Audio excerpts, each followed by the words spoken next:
Yo guys, I'm Yellow, a Norwegian hardcore PC gamer, and today I figured that we should make a little video here about the new Nuke, in which I played this one after it got released a couple of hours later. Now, I actually played it so far after the AMD bug that was going around, in which also affected Nvidia users a little bit. It has more or less been patched, but regardless, this map here, it got a couple of annoying smaller issues, but overall, I actually like it a lot. Even though, again, I still also enjoy the previous Nuke version, so don't get me wrong there. I mean, like, I would almost like favor each other maps differently, but equally as good, okay? So the first criticism I got about this map, and if I was to give it a rating, I would give it like 6 or 5 out of 10, and that would be the frame rate of the map itself. It's probably by the track record of maps that Valve have made. This map right here got the worst frame rate of all of them. I know that Train actually got a couple of optimizations that Valve literally included in a patch note. Exactly when, I don't know, but it's like one of the more extensive but older patch notes about the train map. But the point though is that they literally optimized it a second time after the first initial time, because that map had that terrible of a frame rate.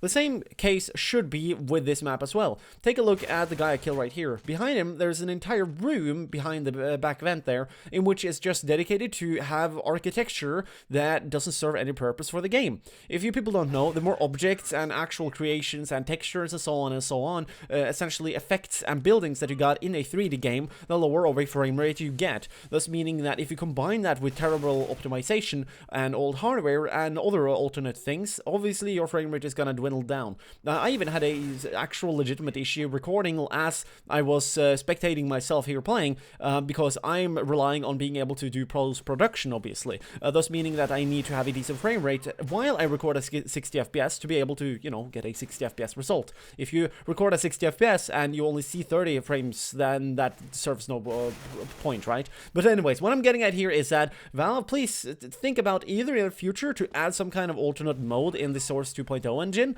so that we can all, like, universally speaking, at least get a higher frame rate, so that a lot of the jitter and bullshit and wasted architecture, nitpicky details that don't actually serve Counter-Strike as a game, so that we can get those removed, so that we get a better frame rate instead. Like, please just make that a thing, please. Just do that, because that would be fucking epic. But aside from that, though, the map looks incredibly good. Like, there's no denying. Like, it's almost as if they've led too much eye candy onto this game. So that, yeah, I guess that is like a side criticism.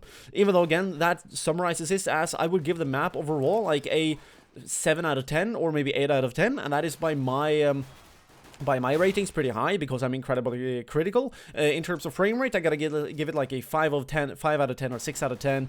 In terms of the playability of the maps, in terms of nitpicky details and stuff that you can do in terms of navigation for CT side and T side, I gotta give it like an 8 out of 10 as well. And that is because a lot of very nifty and higher level moves have literally been amputated out of the map. However, they've compensated with this by giving both sides extra things to do, aside from every single fucking crate out in yard being wallbangable. So there's a lot of extra stuff about this map that makes it very fresh, new, it feels organic and nice, and also, you know, obviously negative things. But aside from that, we'll all probably have good times with this map, which is why I'm now going to turn over to my main account and have a good time with this new lovely blazing event. So hopefully people enjoy this video about this wildfire event, the new Nuke map. Here are 2 related videos if you want to learn more about frame rate or aim and how they are connected and are both important if you want to perform better as a gamer. If you want to support me and my broke ass, you can go on the Patreon link or the t-shirt link in the description below. Those are fancy ways of supporting me if you want to. Aside from that, following me on Twitter, Twitch, and Facebook will also help me out a decent bit as well. Anyways, thanks for watching, have a nice day, and don't get beastified when you play.